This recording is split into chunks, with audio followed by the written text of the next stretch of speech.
Welcome, everybody. It's my pleasure to welcome you all and to see you here today. My name is Anna Kertyczak, and I'm a project coordinator at Fulbright Poland, responsible for initiatives devoted to media literacy and cybersecurity. Our speakers today and our moderator are here. Maciej Kuziemski, who is a policy entrepreneur and a researcher focused on the nexus of tech and society, and a Fulbright Schumann alumnus, is our moderator today. Maciej will facilitate a discussion around platform regulation with the two of our speakers. We have Jillian York today with us, a writer and activist, originally from the US, but for many years based in Berlin, who has recently published a book titled Silicon Values, extensively analyzing platform regulation, and not only platform regulation. And Konrad Siemaszko, a lawyer associated with Helsinki Foundation for Human Rights in Poland, who is today with us, stepping in for Dominika Bychawska-Siniarska, who couldn't join us due to health reasons.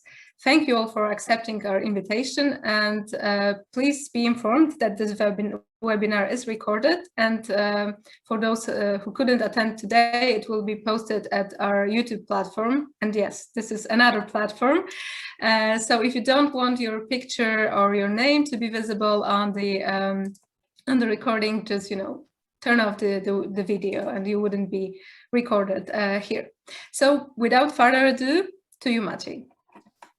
Thank you so much, Anna, and a warm welcome to the Fulbright family. I feel privileged to be able to moderate our webinar today. We have two excellent speakers with us. We are all based in Central Europe, so we could even try to make this discussion a little bit regionally relevant, you may. But before we start, a very short kind of setting the stage, the way I understand what we're, going to discuss, right? What I see is that what we've been observing in the last couple of years is I see it as a great decoupling of the internet myth, if you may.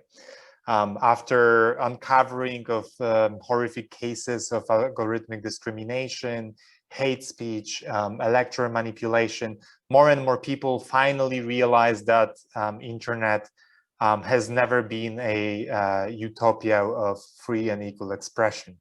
We were led to believe for so long. At the same time, notwithstanding, due to the global pandemic, our lives have never been as online as they are now. The very fact that this webinar is taking part online, just like so many others we've participated in the last few years, is probably the testament of that, right? But what is important, that the pandemic has really ravaged the societies and prevented us from personal contact, locked us at home, made in-person interactions really, really hard. Importantly, online world is as much real as the offline. They're no longer separate, and we shouldn't be led to believe otherwise. Yet, at times, one might conclude that the way social media platforms are operating is really quite detached from legal regimes we operate in as individuals. Or in other words, that the narrative of internet exceptionalism still prevails and makes it really hard for regulators to set meaningful oversight for our online exchanges. And with that in mind, and against this backdrop, I'm really excited for this conversation. I have a number of questions to our panelists, but to start from the very beginning, right? I'm kind of laying out the land. If you could go to some length and try to explain to us laymen how social media platforms operate under current models, and what is content moderation? Why is it relevant for an average Kowalski? Jillian, do you want to start? Sure, I can take that on, and I like learning that average Kowalski is the Polish phrase there. Yeah, so content moderation is the system of, or system and methods by which basically tech platforms, corporate tech platforms typically, but also, less corporate ones, community platforms, determine what content can or cannot be on their platform. So basically, these companies, Facebook, Twitter, what have you, as well as smaller ones like Reddit, Pinterest, they all have rules that they make up, right? So these are not necessarily based on law. They could be based on the founder's ideology. They could be based on international human rights frameworks, but they're coupled with existing laws and regulations. And those two things primarily define the ways in which platforms determine what content can or cannot be allowed. Now, the way that this process works is kind of threefold. I always get a little tongue-tied on this one, but basically you have a traditional system of user flagging or reporting. So this is whereby you or I might see something that we think should not belong on a platform. We flag it and it goes through a moderation process. There's algorithmic or automated flagging, and this is a proactive system that's applied or sometimes is at the other end of that human flag, but nevertheless, it's machine learning is used to reconcile those rules and remove content from a platform or impose other penalties. And then there's the legal component. And this is where it's getting really complicated. And I know we'll get deeper into this throughout the discussion. But traditionally, governments would have to go to platforms with either a law enforcement or a judicial order and say, hey, this is not allowed in our country, you need to remove this or take it down locally. But increasingly, we're seeing regulation crop up around the world, including here in Germany, that requires companies to act much more quickly and often imposes financial penalties on them for failing to do so. So I'll stop there because I think we'll dig into that a little bit deeper as we move on. Yeah, this is great. I mean, this is a fantastic, kind of introduction. I think it would be fair to say that each of those parts of the process comes with its own challenges, and we probably will get to that in a second. But I'm wondering, Konrad, would you want to add anything to this characterization, or if not, I can serve you another follow-up question to that that I think might nicely follow. Well, I think that you discuss the basics of content moderation extremely well, and there's not very much to add. What I can add, and I think it's probably something you were leading to, is again some basic introduction, but it's never enough repeated, is how the information and communication infosphere as such looks like in the and what is sort of the context of the content moderation. Please do, yeah. And I think we're increasingly aware of it as in general, but as I said, it's always worth repeated, that most of what we do online, what we see, what we read, where we communicate with, where we publish, is done by a small number of internet companies that base their business models on accumulation of huge amounts of data, and which are nowadays sort of hard to leave without significant social losses related to your social life, but also professional life. And on the other hand, hard to choose between, as they held a monopolistic position more or less, and what they can do regarding this content moderation is sort of take it or leave it, accept the rules imposed by the internet companies, or drop out and experience all this kind of losses. So this is in just few words. Yeah. So this is really interesting, right? Because you, Jillian, kind of explained what are the components of content moderation, and Konrad, you've kind of followed up with showing us that not only content moderation is hard, but the way this pipeline looks like is problematic as well, right? So a small number of companies are in control of our conversations. It is hard to move away from those platforms because this is where our social networks operate. I think under GDPR, there was this provision that was supposed to make it very easy to transfer your data from one platform to another. This has not really materialized, to be honest, and I don't think I've heard of any one of my friends who would, for instance, pack their Facebook bags, metaphorically, and move to some niche platform. So, and then there is this, so it's not only the loss of social capital, but there is also this problem of a monopolistic position, right? That whatever these platforms decide becomes a de facto law and regulation. Jillian, do you want to elaborate on that, right? I mean, hinting at your book, right? I mean, many of these problems are originating from a very sunny and very nice region of the US. But other than that, I think, well, other than the weather, there's a number of reasons to be critical for their origins.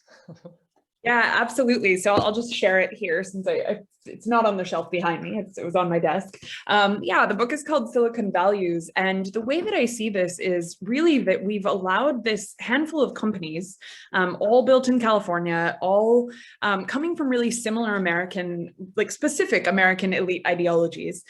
They've decided what we can and cannot say. And so when you look at the rules of most of these platforms, it really does line up with kind of some historical strange things about American culture. For example, violence, Holocaust denial, things like that have always been totally acceptable on Facebook, while a hint of nudity is absolutely forbidden. Now, I mean, think what you want about nudity, but regardless, that is actually very much in line with the history of television and film in the United States. And so it's really no surprise that when we allow these folks, Mark Zuckerberg, Jack Dorsey, et cetera, to create the rules, they're going to create what they know. This is not, of course, in line with international ideas about freedom of expression, about human rights, and in fact is often quite at odds with them. And so when we concentrate this power within these companies, we're put in this really difficult position, and yet, and again, I know we'll get there, so I'll try not to get ahead of myself, but a lot of the regulatory ideas that we're seeing in the United States right now, as well as some of the ones in Europe, including, I would say, NetzDG in Germany, almost entrench the existing power of these companies, because companies like Facebook have more resources than their smaller competitors, and they're able to abide by things like financial penalties that are imposed upon them. And so I think we've really kind of created a problematic situation. We need to be creative in how we think about getting out of this and applying regulation that actually serves the people and not Facebook.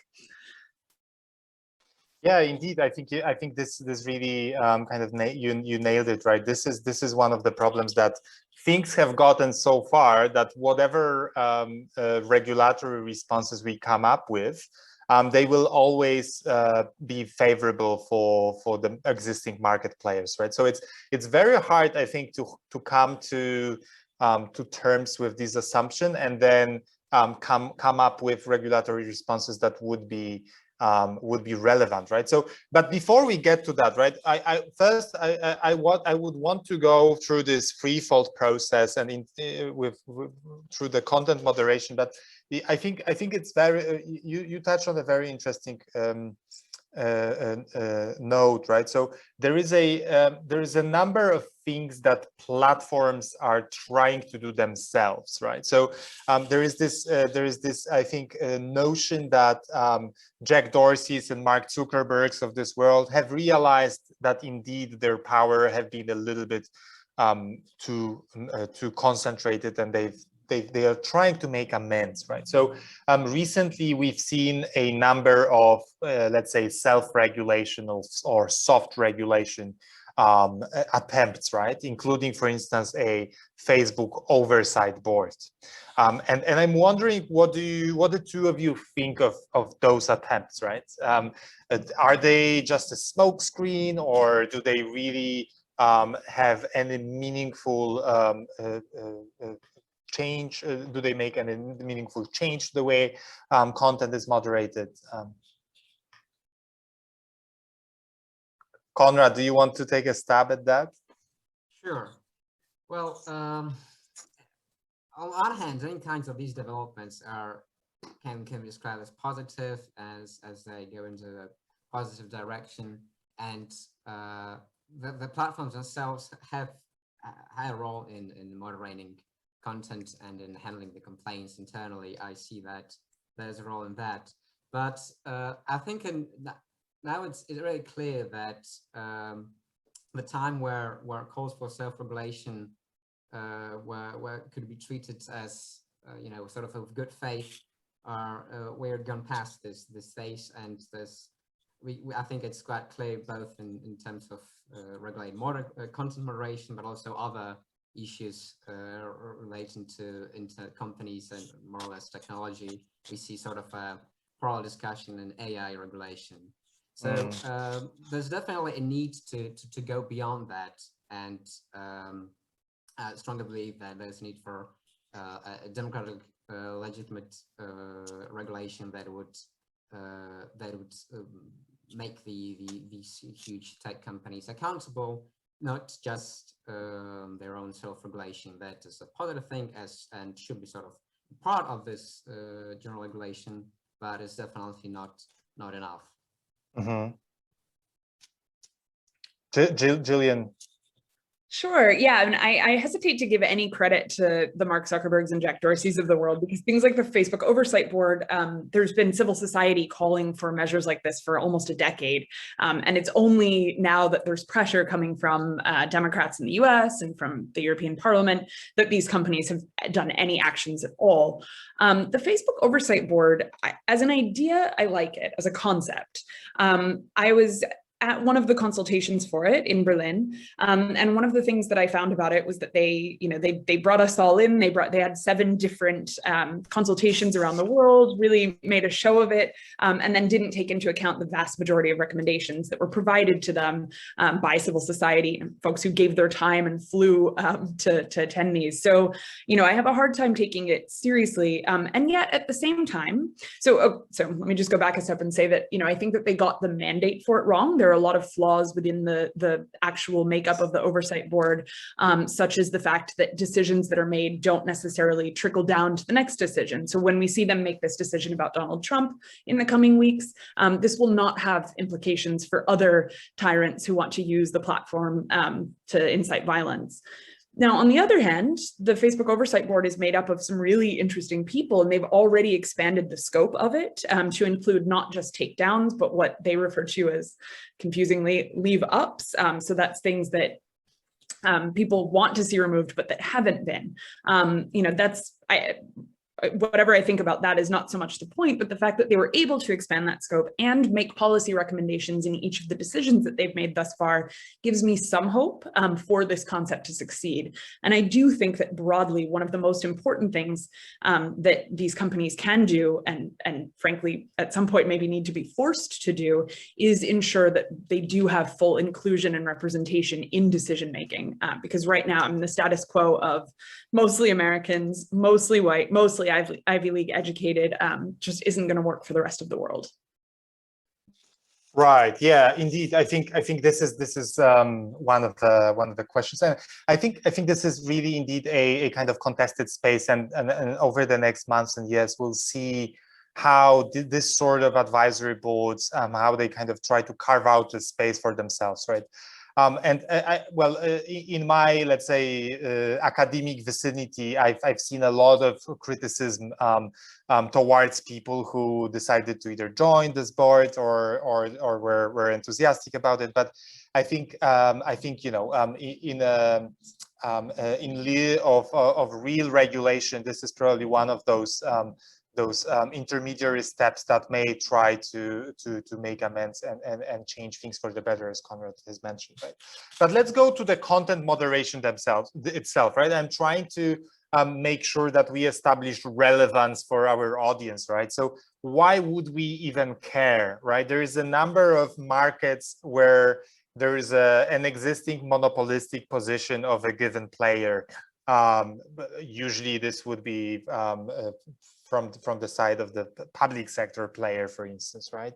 Water, sewage, or railways, right? There's I don't see anyone vehemently protesting the role of Amtrak in the US, right? Or Deutsche Bahn in Germany, right?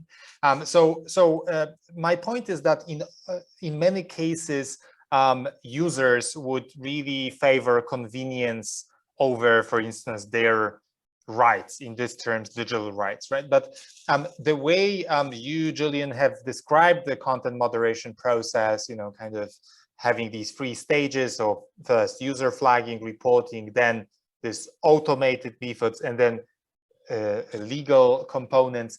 I think each of those stages poses several challenges and problems, right? So I'm thinking that maybe we should get into that and try to point out to some of the bottlenecks of this process, and why is it relevant for anyone who well engages in online activities. Sure. Would you like me to please. Yeah, you can. Yeah, so I've got a list of a number of different things, and it's always hard to kind of distill it into a clear vision, but I'm going to do my best. So not to talk about the book too much, but one of the stories that I tell there is the ways in which these companies have inhibited social and political movements.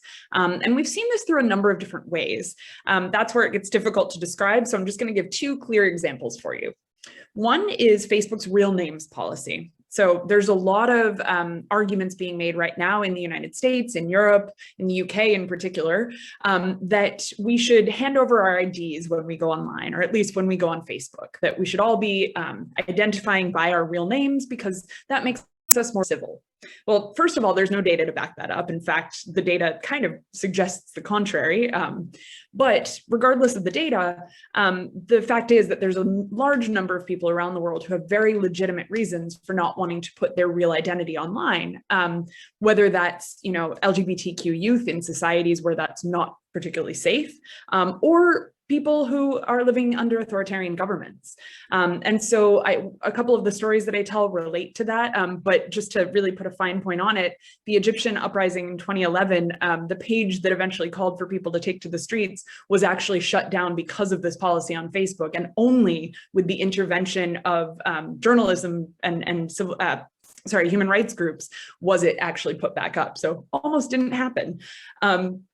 Another example here is terrorism. So this one's really interesting, but we saw the terrorism regulation pass in Europe this week. And one of the concerns that we have about it is the fact that terrorism regulations are historically used against already marginalized communities. And I'm not making a case for terrorism here. What I'm trying to say is that those who, the way that automation is utilized to try to capture all of that and remove it from the web often impacts those who are engaging in counter speech, artistic opposition, satire. And so often we're damaging the very movements that are doing the best work to push against terrorism, often in the local contexts where people are the most impacted by that. And that's my fear with the terrorism regulation, is that we're going to see more of that as well. And of course, there's also concerns around labor. We've seen during the pandemic, so many of us are reliant on these platforms. And if you get kicked off, it could impact all sorts of aspects of your life, artistic expression, and so on and so forth. Yeah, that's interesting. I think the list goes on, and I'm looking at Konrad here, and maybe you could put a little Polish flavor into this discussion, right? Because I'm not sure how closely have you been following, Konrad, but to my mind, there have been some interesting ideas and kind of struggles in the context of free speech policing on platforms in Poland, right? From some, interestingly, from some right-wing groups, including from the current Ministry of Justice. I'm wondering, Konrad, would you be able to tell us a little bit about that? Sure. Yes, and I just wanted to very shortly come back to what you said before. The Deutsche Bahn metaphor is, I think, a very interesting one, as it really indicates that quite a good comparison, where you can see that the sort of public infrastructure that these companies hold should be heavily regulated as kind of industries you mentioned, but I think we'll come back to that later on. And on the Polish dimension, this is an interesting case, as indeed the discussion in Poland around these issues are very much dominated by the assumption that there's some sort of anti-right-wing bias, and sort of overlooks all the kind of issues that Jillian mentions.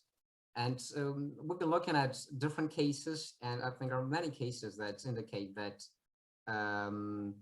the cases where people are banned or certain posts or videos are banned are really varied, and it's not just some conservative values, and I think that the debate around these kind of issues sort of also indicates it's not the best way to discuss these issues. As in Poland, sometimes I see that the debate is divided into people who say that well, the private company has no right to block our content because it's conservative, and people say, well, it's good it has been blocked because they are spreading hatred, and it's actually good it's worked. And what's missing is the bigger picture, sort of the due process matters that I think that we haven't perhaps discussed enough here yet. That is, even if a lot of bans that were sort of criticized in the Polish public debate, I would say that they were sort of reasonable in the sense that we could discuss that there were tirades and hatred on their profiles.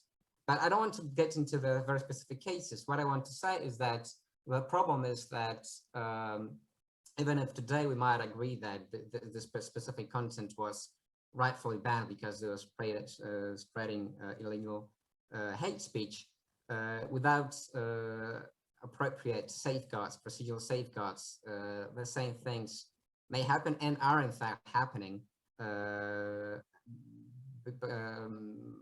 affecting many kinds of people from many kinds of political spectrum. So this is something that I would like to emphasize, that sort of to move the, I'm really sorry that the Polish discussion is around more about political spectrum, not about the principles that should be governing this content moderation, and the problem that this is done in an arbitrary way, and the person who's banned or blocked nowadays cannot really do effectively much. There's no really effective remedy. There's some procedure, but still it's quite ineffective, and often people do not know why they're banned, what was the reason for that, and there's a lot of cases of this kind, and sometimes they're very well-known cases where there was apparently an anti-right-wing bias. After there's a public outcry, they are actually again, they can again removed to they're again allowed to post.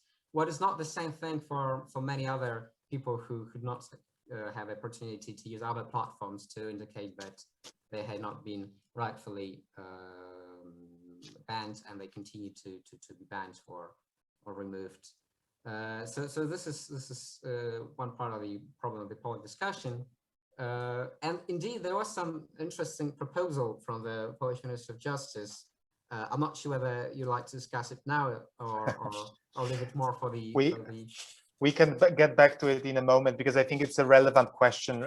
What is the level of right regulatory response? Is it on a level of a member state, for instance, or is it better on the level of the EU or you know, international organizations, right? But what I heard, Konrad, what you said is, I think the discussions in Poland are not very much unlike those in the US, right? So, because I think a lot of those discussions have gained prominence because they were revolving around political speech, right? And the very fact that, for instance, Donald Trump has been blocked from social media, I think is a phenomenon worth, you know, maybe stopping by for a second and kind of trying to analyze, right? Because a lot of outcry from the far right or fringe right in the US has also been linked with this preconception of their ideas, their views being deplatformed and being kind of disallowed from those major platforms, right? So, and I think this is really an open question, and I'm just wondering, what is your take? You know, kind of, you know, a few months after this incident with Donald Trump, we've, you know, US maybe has succeeded to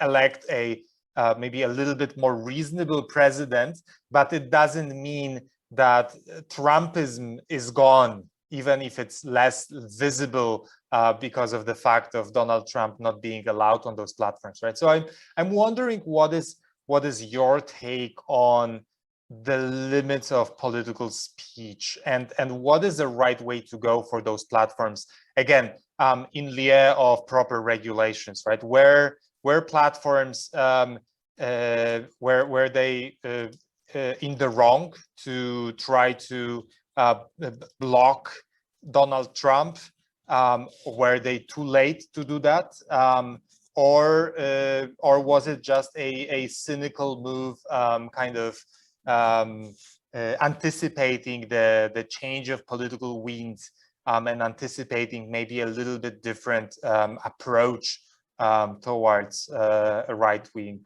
figures? I know it's a loaded question. Jillian, do you want to start? Sure. Yeah. Sorry. Yeah.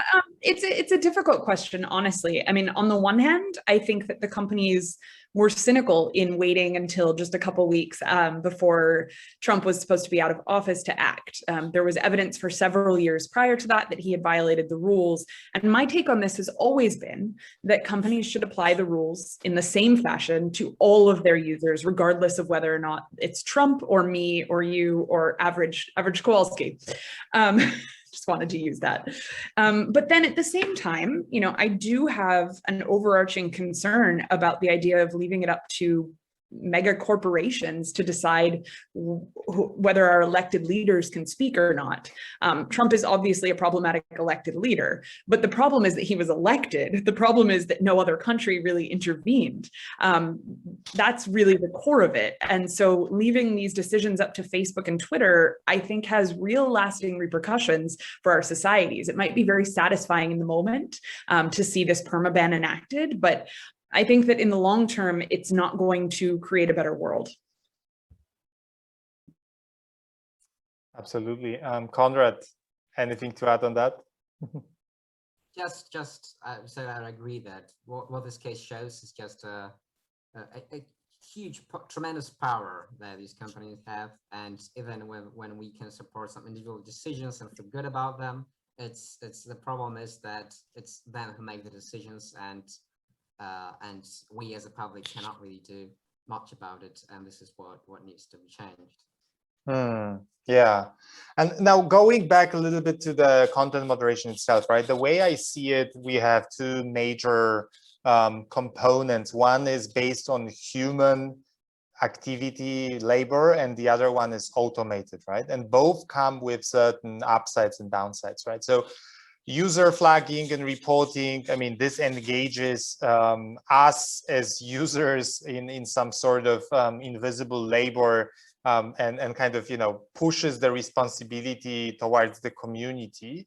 On one hand, I see this as an upside too, because then by that, I think the rules are more of a living document, and the platforms can adapt to what the users think is relevant and not. But then on the other hand, there is also this component when it comes to violent content, and I think this has been really made, you know, prominent, for instance, through documentaries like Cleaners, that show how you know, keeping the internet safe and kind of keeping it let's say suitable for work is a tremendous responsibility of often underpaid humans, right? So there is this question of you know, who's doing this work for us, and what kind of tremendous psychological effects it has on those people, right? And then on the other hand, there are upload filters. There are all these algorithmic automated flagging methods that are not optimal as well, right? On one hand, they do solve this problem of scale, that, you know, no matter how many bodies you throw at content moderation, there will be never enough, and there will be always more content. And this can be really solved through automated methods. but algorithms are not very precise, right? This is one of the most pertinent problems, that often algorithms would be in the wrong and would unjustly, for instance, ban certain types of content, or maybe a trivial example, would not be great at understanding satire or understanding nuance, right? So I'm wondering if we could maybe spend a second discussing what are some of the practices, and where do you see, kind of going forward, where do you see the most hope in really getting it right? What is the right kind of proportion between the two methods? Yeah, so I think the difficulty here is that we're really kind of between a rock and a hard place when it comes to the tools that companies use for moderation. As you said, on the one hand, you have these workers, often really low paid. I mean, that's the first thing. Companies need to pay these workers as well as they pay their engineers. But we have these workers who are forced to look at some of the worst stuff on the internet. And I think it's really important to note that these folks are often, as the film does, as these folks are often in the global south, and they're often cleaning up the internet so that us, global northerners don't have to look at terrible things. I mean, that the way that entrenches existing global inequalities is truly just terrible. So the alternative to this, of course, is automation, which also has its flaws. And I think that this is worth just picking apart for a second. The issue with automation is that it's really good at certain things. So it's really good at saying, this is a pen. Pens are not allowed on Facebook, so we're going to remove this image. Easy. But whenever it gets into something that's more nuanced, and again, I'm going to use terrorism as an example because it's a good one, and because automation is increasingly being used, fully for terrorist content as opposed to any human intervention. So, you go to a protest, let's say it's a protest for something about Palestine, and you're taking photos of the protest and you post one of these photos on Facebook, and sure enough, maybe there happens to be some jerk in the protest waving a flag of a terrorist organization. That gets taken down. Doesn't matter that it was a journalistic photo, doesn't matter what the context was, it's gone. And of course, you can see how this would apply to many other types of things as well. And so automation is quite bad at that. And it's also terrible when it comes to detecting nuance in speech. And obviously on platforms like Facebook and Twitter, a large proportion of the content on these sites is text. So if you can imagine that it's pretty bad when it comes to English, then think about, of course, Polish, or maybe a language that is, barely part of the international databases that are used to train machines in the first place, and you have a real problem. And so there's not a great solution here, but companies can do a lot of things right now, including being far more transparent about things like their error rates and the number of content moderators that they have working in a given language, as well as whether they're even using content moderation on certain languages. We know that they're not. They don't have full global coverage in this regard. Appeals, which Conrad already talked about, and remedy during the pandemic, we've seen a huge backslide in the amount of appeals available to users, which is terrible considering how much more we're using these platforms. But then I also just want to see them really go back in and give a full audit to these rules, because over the years they've put policy on top of policy, sometimes in contradicting ways, without much of an actual audit of those policies. And so this is a great time as we're emerging, well, hopefully from the pandemic, for them to do that. Right. Conrad, what's your stance on that? Well, just to add a few words, and just to picture what kind of flow of information we're talking about. Every minute there's like 500 hours of video added to YouTube, and I think that this statistic is actually from 2018, so it actually might go up. So there's a huge tremendous flow of information that that flows through these platforms. So that's why the automation seems like a solution, but of course, for the reasons that Jill explained, it is not, and simply because assessing the acceptability of expression is really contextual, and it's something that requires, in most cases, except for the really narrow types of very obvious one, a careful assessment, which often is quite controversial, while the reality is that this poorly paid workers have a very short period of time to assess a given piece of content, and just on that, the whole army of poorly paid workers without properly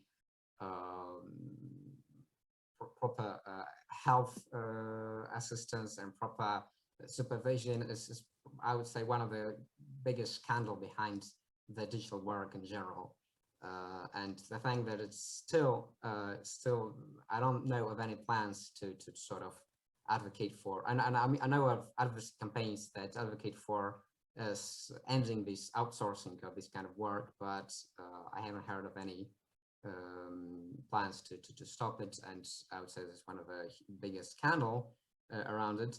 And there's also a third twist around it. There's the problem with automated filters algorithms. It's not only that they are very poor at assessing context, and it's also that often behind them there's also another layer of ghost work of humans. We tend to think that this kind of digital things, AI, and this is something flowing in the air, and they sort of learns by itself. But there's another army of people who do this kind of micro work, trainers, verifiers. Again, they're very poorly paid and they work in poor conditions. So there's another layer of sort of Turk in the machine that is behind the algorithms. So there's problems all along the way in both cases, but both ways are not the way to continue.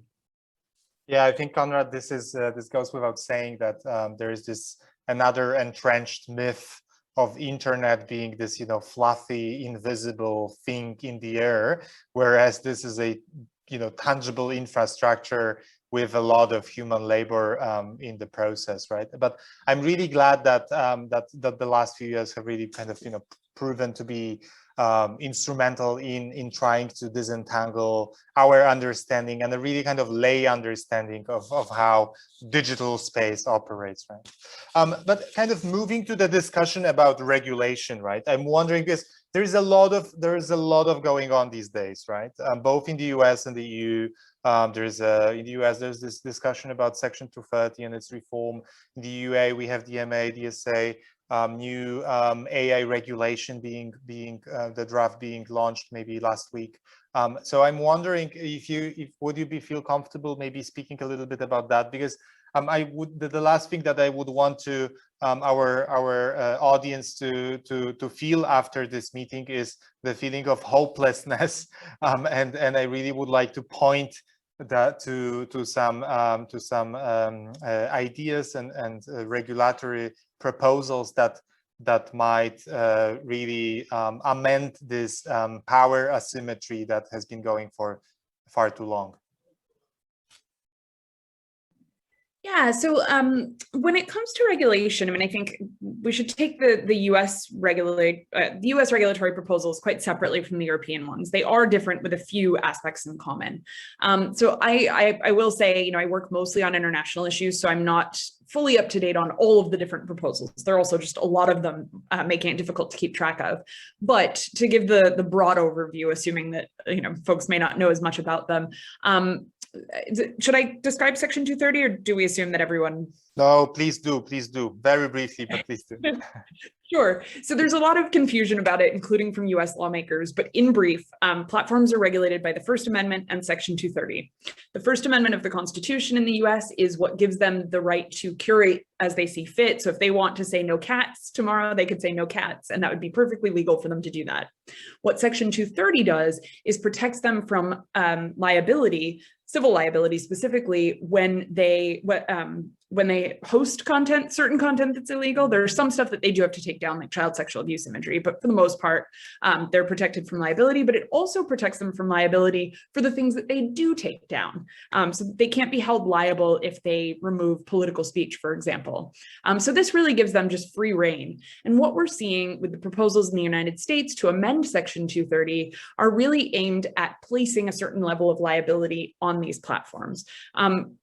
But the impact of this is really questionable because hate speech is not illegal in the United States. So the idea that this would suddenly, stop hate speech on these platforms is not true. Same with disinformation. And so I think there's a lot of misinformation happening right now about the impact of amending 230. There are other coming forward that would look more towards like civil rights violations around some of that stuff. And I think that that's a different category, but I can't speak to that with expertise. And then I think maybe Conrad could speak more towards the DSA, but I will say that the thing that I'm really pleased with coming out of that is trying to push the companies to be more transparent. We're seeing that. We're also seeing intermediary liability protections as part of the DSA, as well as perhaps forcing companies toward interoperability and appeals, which are two things that I very much favor. Great. Conrad, do you want to talk about the EU perspective maybe? Sure. So starting with something similar to Section 230, there's limited liability, which is more or less can be described as similar from the e-commerce directive, which is, well, more than 20 years now, 20 years old now, which similarly sort of states that intermediaries are not liable for the information third users' content unless they have the actual knowledge that it's illegal, or when they know they expeditiously act to remove it or disable the access. So this is sort of the state of the game as it is now. And it was basically can describe as a good thing in the sense that it helped to develop the internet as we know it, that is sort of user content generated based and help to flourish this kind of internet as you know it. But of course, internet 20 years ago was a very different place than it is now. I mean, it was really a different place. And so at least since more than a decade, there are calls to change it as the law governing these the liability of internet host service providers or the internet companies, to put it more simply here. And there is a light in the tunnel. So as Maciej said, there's a very interesting development on the EU level, the Digital Service Act and the Digital Markets Act. And there are a couple of things positive about it.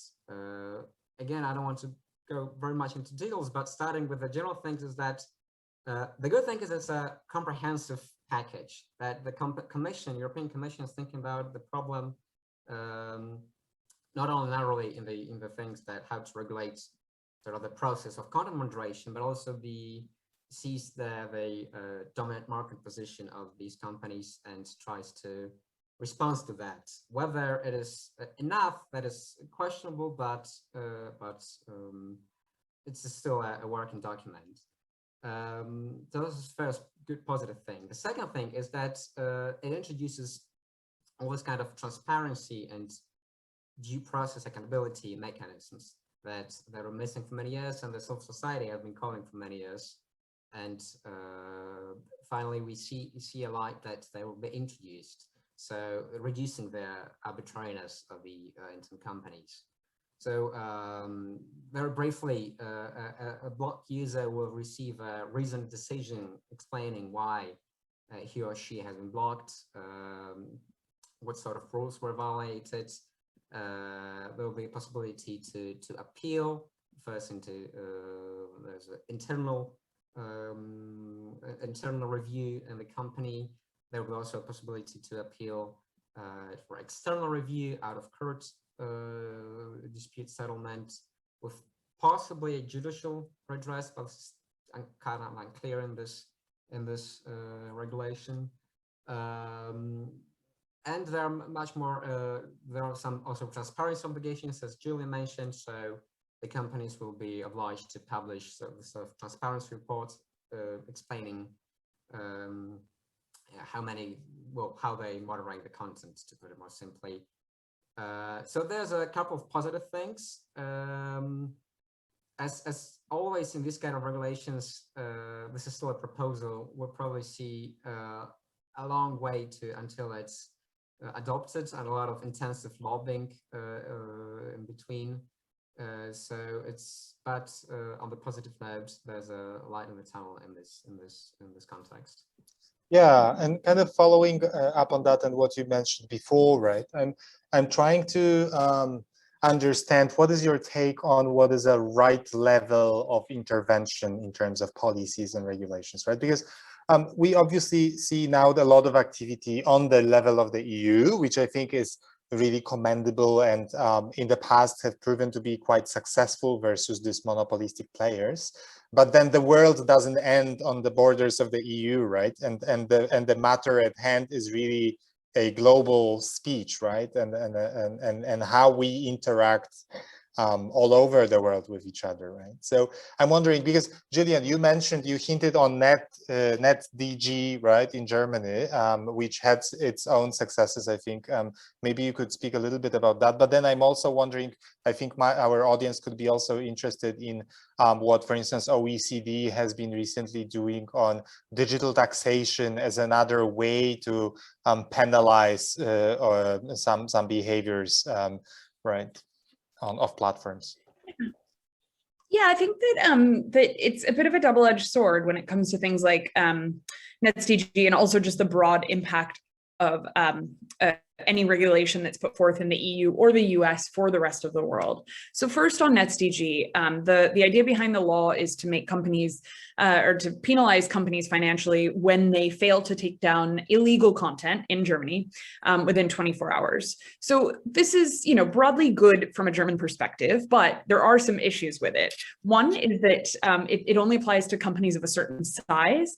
And so that actually kind of, again, entrenches these existing large companies and almost inhibits the growth of smaller competitors. So that's one thing. And this is a risk whenever you're looking at taking away intermediary liability protections based on size. The second issue is that we've already seen abuse of this system, not from Germany necessarily, but from governments abroad, because all you have to do to be seen as a German user is use an ISP that tunnels into Germany. ISP, a VPN. Wow, acronyms bad. So a VPN that tunnels into Germany, and we've already heard reports of governments using this against their citizens, because if you look like you're coming from a German IP address, then you are able to get into a prioritized queue where there are paralegals looking at the content rather than just content moderators. So you can see how this actually does create risk, although I don't know that this is yet widely known. And then when it comes to, so I mean, that's the sort of thing that I see as a big risk when it comes to EU regulation. Again, there's a lot of things that I like in both the DSA and the DMA, but I do think the real tendency amongst both American and European lawmakers to just not consider the impact that their laws might have on the rest of the world. And so the internet may not be the utopia that we thought it was, but it is global. And so any of these regulations, if we're not taking into account the potential collateral effects or collateral damage that they can have on folks in other countries, and again, particularly in authoritarian countries, then I think that, you know, we're not doing our due diligence there. So as to the specific risks, I think, you know, we don't entirely know yet, but we are seeing it already with things like the terrorism regulation. Upload filters have already been, you know, demonstrated to over censor and so forth. I did put an interesting link before I silence myself in the chat. The Green Party in Europe is conducting a survey of people's experiences with takedowns. It's actually very similar to a project that I used to run, but I think it's a great survey, and they're trying to do like kind of a hall of shame of some of the worst takedowns in Europe. So if you're seeing those, I think it's worth sharing those with you. Absolutely. Konrad, do you want to add something on the level of regulatory response before we jump into questions from the audience? Very shortly, not to take too much time from the Q&A.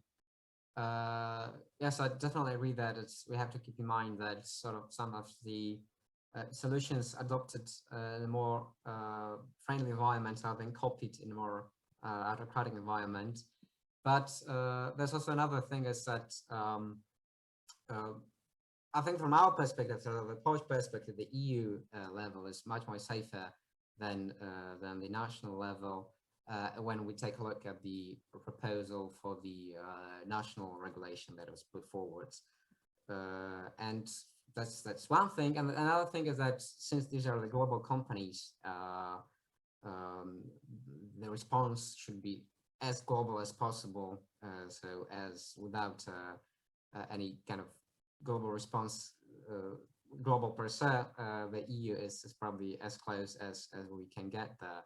So I would definitely in favor of a sort of a EU response, with also, of course, this responsibility that it might be copied elsewhere, which also might be, of course, a very good thing. And we saw that sort of with the GDPR, that we have been sort of threatened that,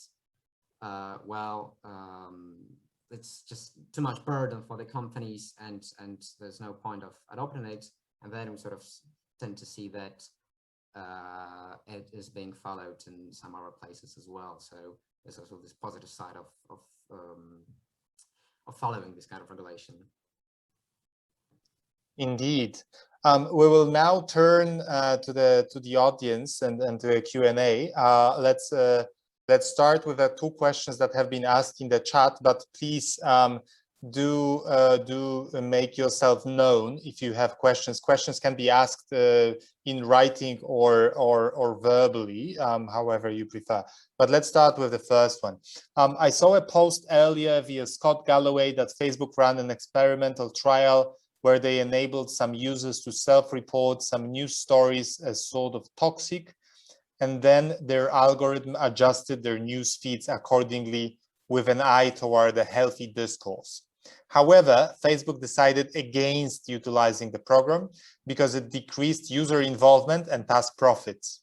I'm curious what the speaker's views on something like that would be, and do they see any regulations that would push for something that like tangibly, and do speakers think that American elected officials genuinely understand this as a problem? So again, very interesting question, right? So about this tension between making profit and duties towards us as a global community that uses those platforms, and how do we incentivize platforms to put the health of their of those exchanges first and not the profits?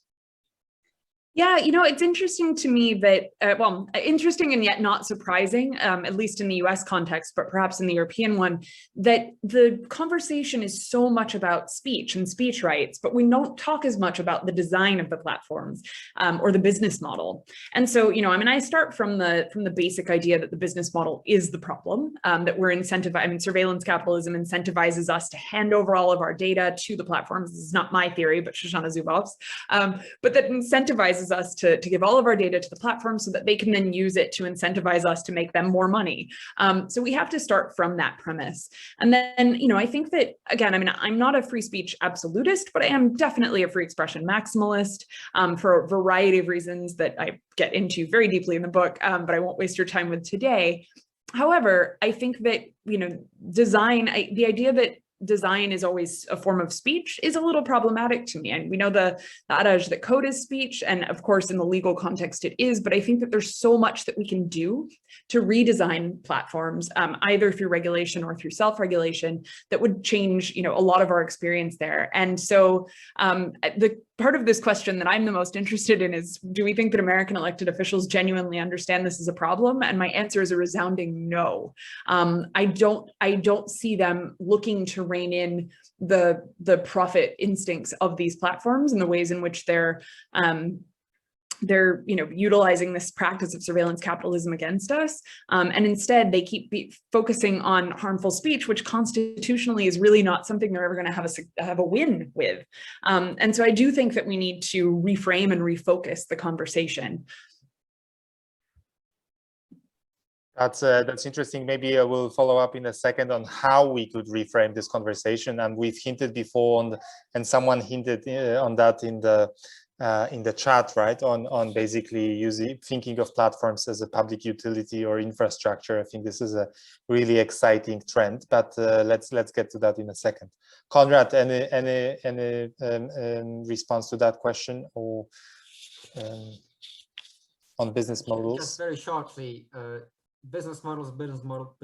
Yes, it's always crucial to start from that, as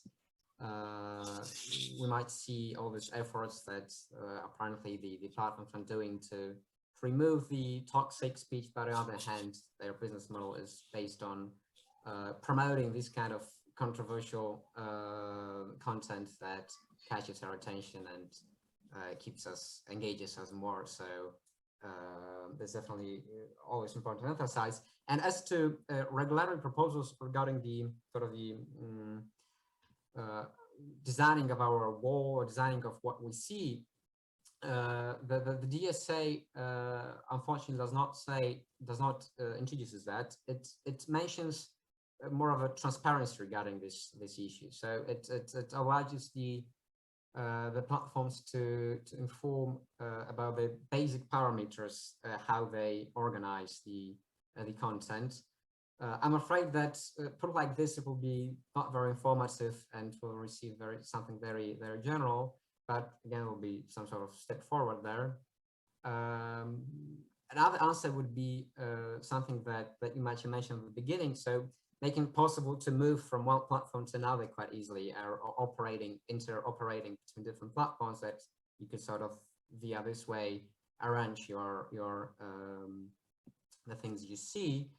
But again, here the proposed EU regulation stops short, and the interoperability it introduces is very limited. So there's definitely more room for that there. Indeed, I think this is also one of the proposals in the works within DMA or DSA. I don't remember which one, but essentially kind of trying to make sure that there is an increased interoperability between various messaging services, right? So kind of on one hand, making sure that it is as easy to send a WhatsApp message to your Signal or to your Instagram, but then on the other hand, to make sure that companies are not as free to create profiles of users based on data from different sources, right? So I'm hopeful that there will be some move on that. Another question that I see in the chat, what are your views on using antitrust or competition law to go after platforms that have almost monopolies in their service or are able to block other new platforms? Like Amazon and Google offered their help to prevent the Twitter or Facebook alternative from emerging after certain politicians were essentially banished from the incumbent platforms. Great question, right? So what are some other regulatory responses? How can we use antitrust competition law? I mean, both have been as proposals or as ideas have been in the works. But I'm wondering, what are your views on whether this is a scary enough instrument for those majoritarian platforms that really sit on tons of cash, or is it just a nuisance that doesn't really endanger their business models? I think it definitely endangers their business models, and I think that it does. Oh gosh, I'm sorry, I'm looking for an appropriate word than the one that I would normally use. It does sort of curb their power a bit. And yet at the same time, I think that we should be wary of seeing it as the solution or the only solution to the speech issues that are pervasive on these platforms. But at the same time, I mean, so when we talk about Google or Facebook, we're not just talking about, you know, google.com, facebook.com. We're also talking about them owning the fiber, owning, you know, in some cases like Google has their own cellular network, data network. And so competition would also curb those things from, you know, from entrenching further and create alternatives in certain markets where they don't exist. And I think that that's really important. I just don't want us to put all of our eggs in one basket, so to speak, and assume that competition is going to protect us from the other harms that are pervasive on these platforms. And Conrad, what are your views? Yes, I would totally agree that competition law is a powerful instrument, but it has limits, and it's one of the ways to go after them, but not the only one. And it has its downsides. It takes a lot of time for this to proceed, and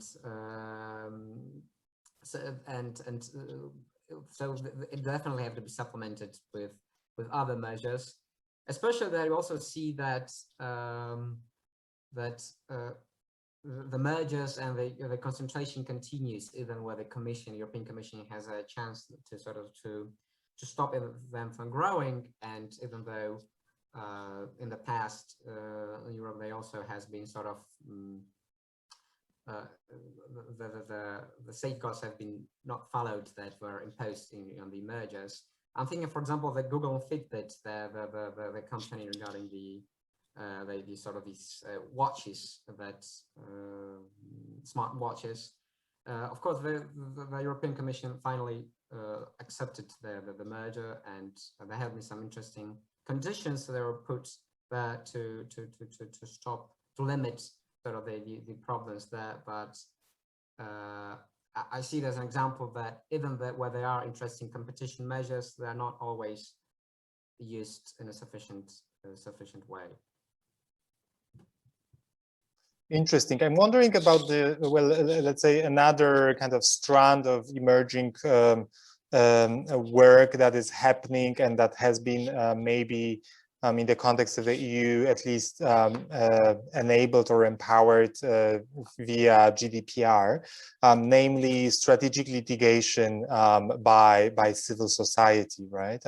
Well, the most prominent are probably cases started by Max Schrems, but I'm wondering whether you could maybe, you know, in a vein of not putting all the eggs in one basket, if you could tell us a little bit on whether you see this also as an instrument that that is successful or effective in kind of, you know, working our way against those majoritarian platforms. I think I'm going to have to pass this one over to Konrad. That's a little outside of my own expertise as a non-lawyer and an American, let's say. Sure. I would say this is something similar as your question regarding competition. So this is one of the ways that a lot of things can be done for strategic litigation. And we've seen wonderful examples of this as Schrems cases you mentioned.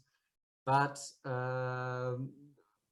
and as an organization, I think Federation of Human Rights, this is one of the things that we do. We do strategic litigation in many areas, and other NGOs that we work also do strategic litigation in this area and in this very area as well. I can mention an interesting case in a minute, but this is not, sometimes it's not enough, as again this even when you have victories, they are usually limited, and there's of course a need also for legislative changes. And the cases I wanted to mention is not from my organization, but for a friendly organization of ours, a Panopticon Foundation, that has been litigating a case against Facebook on content moderation.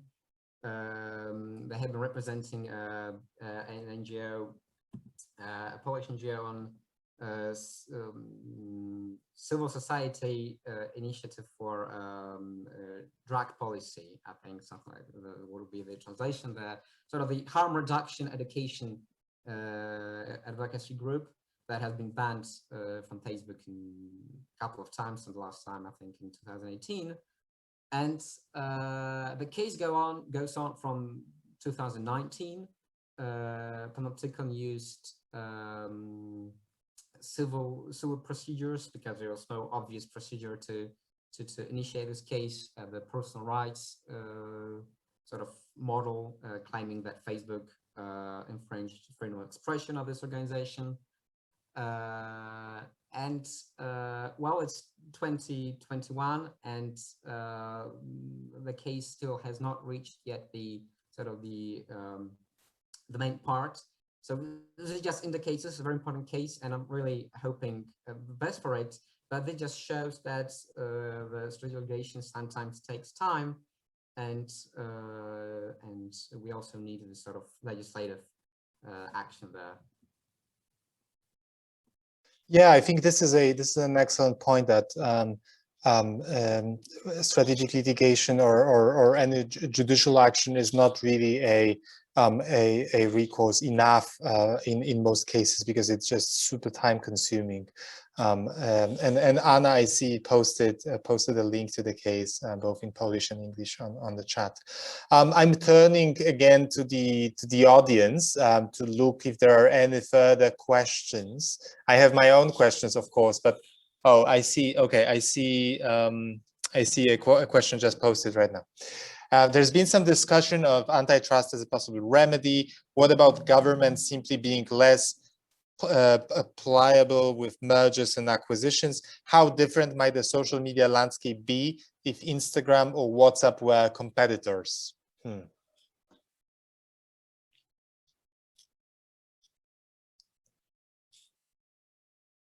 Instead of just an arm of Facebook. Yeah. Right. Okay. Yeah. I mean, again, I think that, okay, let me go back a step and say that I think that the ideal scenario when it comes to social media, again, regardless of how we achieve this, is that, sorry, there was thunder outside. We're almost entering a lightning storm over here. So pardon my distraction. But yeah, I think that ultimately the ideal scenario that we would have, regardless of how we get there, is one in which users have significant choice. And this is both when it comes to the rules. So perhaps you want to participate in a more restrictive platform that doesn't allow things like nudity. Perhaps you want to be able to express yourself in that way. Again, just using that as a rather innocuous example. But we want users to have choice. We want them to have more control over their over the algorithms that feed them content, over other things. And so I think that, you know, the ideal social media landscape would have these variety of competitors. But I mean, I think it's also important to note that, you know, Instagram is not really even if it was not owned by Facebook, it wouldn't really be a competitor. They're very different platforms. And again, I think that that's the important thing, is that we have access to a wide variety of platforms. Instead, what we've seen is these companies like Facebook that, you know, are not only trying to be everything for everyone, so it's all of the products that are integrated within the Facebook experience, but then are also snatching up these other companies. So it is a really complex problem, but I think that I would be wary of seeing like WhatsApp as a Facebook alternative. They're just very different platforms with very different purposes. And yet at the same time, obviously, you know, the ownership of these platforms creates more wealth for Facebook. And so that is one of the important components of competition and antitrust. That answered the question. Konrad, anything to add on that? Yes, I agree with all of what Jillian said. Just something in addition, that another thing that having this handful of different platforms helps the companies is that they can use the data from different platforms to build better profiles and to micro-target in a better way. And you know, just the alphabet, the Google owner can use both the things gathered from the YouTube as well as the Google search. And this again something that the Digital Markets Act is aiming to limit, exactly to stop this kind of transfers of data between companies and keep them more or less separated, hoping that it will curb the power to create the profiles and micro-target in the same way. Right. I see Anna's hand is up.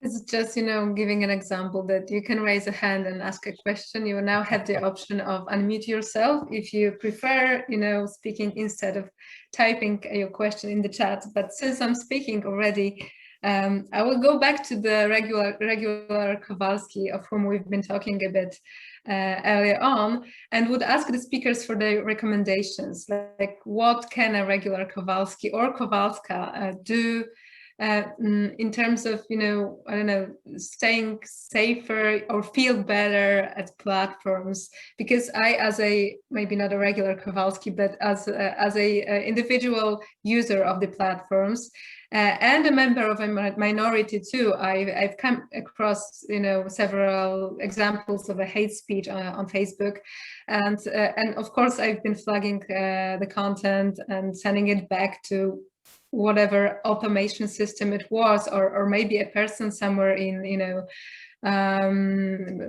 in countries far away from Poland. And of course, what I got in response was, this is not violating our regulations, even if the content I flagged was kill them all, right? So should we, you know, be persistent with it? Should we flag content, or maybe there's some other things we can do to make the net a better place? Sure. So, I mean, I want to say, I'm not opposed to people flagging content. I think that there are a number of situations when it comes to incitement, violence, harassment, where that is an appropriate measure. I just don't think that we should put all of our trust in that measure and entrench this through further regulation, because I do think that the risks are also great. But I mean, I'm also someone who, receives harassment and does report people on these platforms. And so I want to say that is a completely legitimate and necessary response.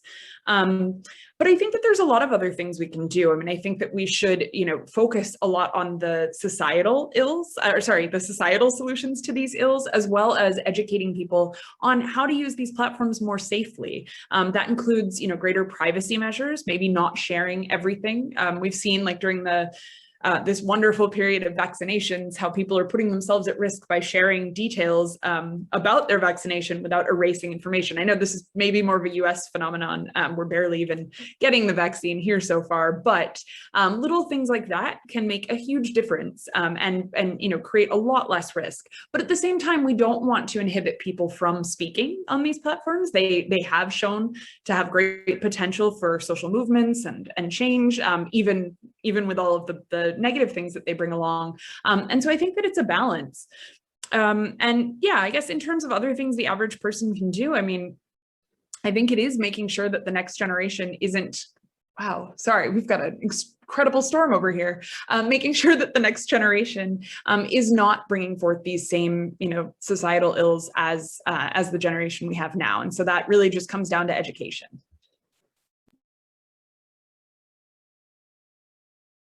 Conrad, any thoughts?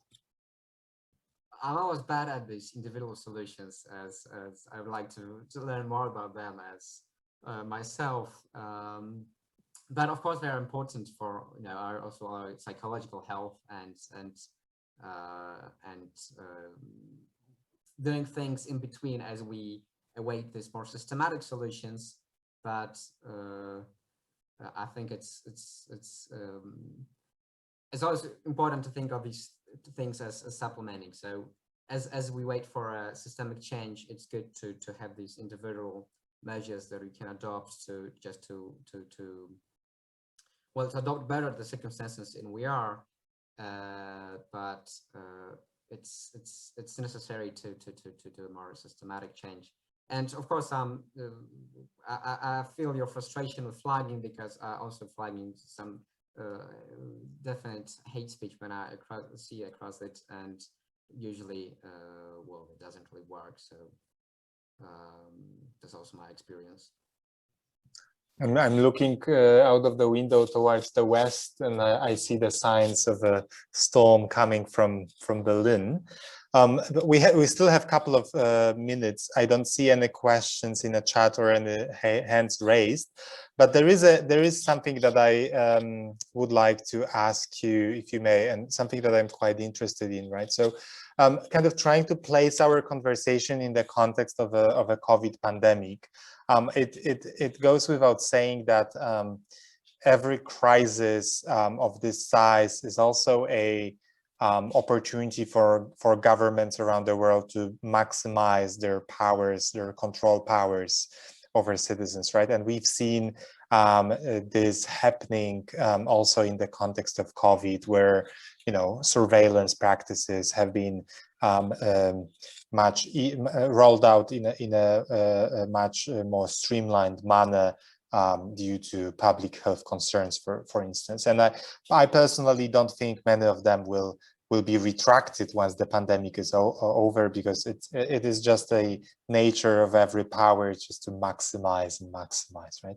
But I want to point out to this and kind of really piggybacking on what Jillian mentioned on how we try to think of the infosphere as a global one, but we make the laws and regulations only applicable to the Western world or to the global North, right? And I recently have come across this case from India, where the government has asked Twitter to take down some of the tweets that were critical of how the government has handled the pandemic, right? It really makes me wonder, because we often there's often this argument that hey, this is good that platforms as private entities are run by companies, because this is a way to safeguard us against the overreach from the public sector, right? Whereas the case often seems to be quite different, and especially in you know, kind of semi-democratic or even outright autocratic context, you'd see governments really well, companies really cozying up with governments and really kind of try to trade market access and rights of the citizens, right? So I'm just wondering whether you have any reflections on this strand in the context of COVID and the pandemic, on how these relationships between platforms and governments have unfolded. Yeah, I mean, honestly, it's a global tragedy, is what I can say to that.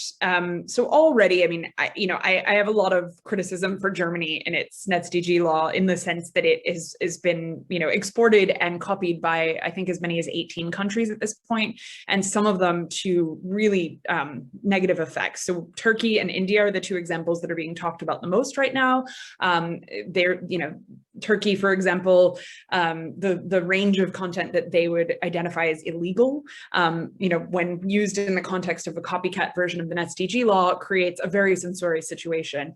Mauritius, another country where just this week we're seeing them put forward a proposal that is, it looks very similar to NetzDG on face. You read it and you can tell that the person who created this law is very familiar with the European frameworks and other global frameworks, and yet there's key things missing from it that only the trained eye would catch, such as the fact that harmful and illegal content is not defined. Even the UK and Australia, we're seeing them utilize the pandemic as an excuse to crack down on all types of speech. And I think part of the issue here is that lawmakers in the West often fail to consider, as we've said many times, the ways in which the laws that they create will impact people around the world, both in terms of these copycats, but also in terms of the laws themselves, thus entrenching global inequality. But I think that the other aspect of this is the fact that we're not thinking in the long term. And so, of course, right now, for a grand number of reasons, and I'm thinking kind of in the US context, but this applies in a lot of places. We're seeing a lot of historical injustices attempted to be rectified, and people are acting from this position of wanting to get satisfaction and also protection and safety. And so I completely understand the impetus and the instinct towards censorship, and yet when we think about it long term, we need to always think about who it might harm, and that's what we're failing to see right now. And I think that governments, I think we always have to remember that a lot of these governments are acting against our interests, and they're acting together against our interests in accordance with one another. And that, to me, is why it's so important whenever we're talking about these things to have global solidarity and global cooperation in how we reconceptualize these frameworks. Yeah, this is probably the scariest of perspectives, right? Because it really unites our fears of both private sector and the public sector, and often the case we would see how they go hand in hand, right? Konrad, I think we will be drawing to the close. You'll have a privilege of having last sentence or last words on that question. Well, thank you. It's an hour. I really feel it's privileged. And regarding this question, yes, I totally agree that it's usually the way that you can't waste a good crisis, and the measures will probably stay with us for a longer time. And I think that in the sort of post-Snowden world, we know that we can't also, it's not that the private companies are bird custodians of our data, because they usually go also hand in hand with governments. It's a much more complex world than it might seem from this kind of naive perspective.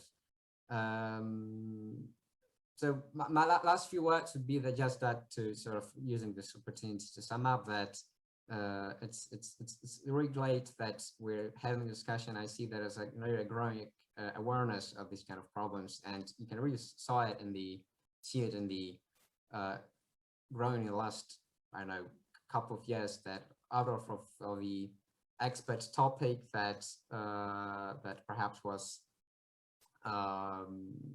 considered as not that important, you see that it's the awareness that they are the infrastructure of the communication, and just can't let things go on their way. This kind of awareness is increasing, and I see that this kind of discussion is a part of it. So thank you for organizing this. Thank you both, Jillian and Konrad. This has been truly a fascinating discussion, and I hope it was equally fascinating for our audience.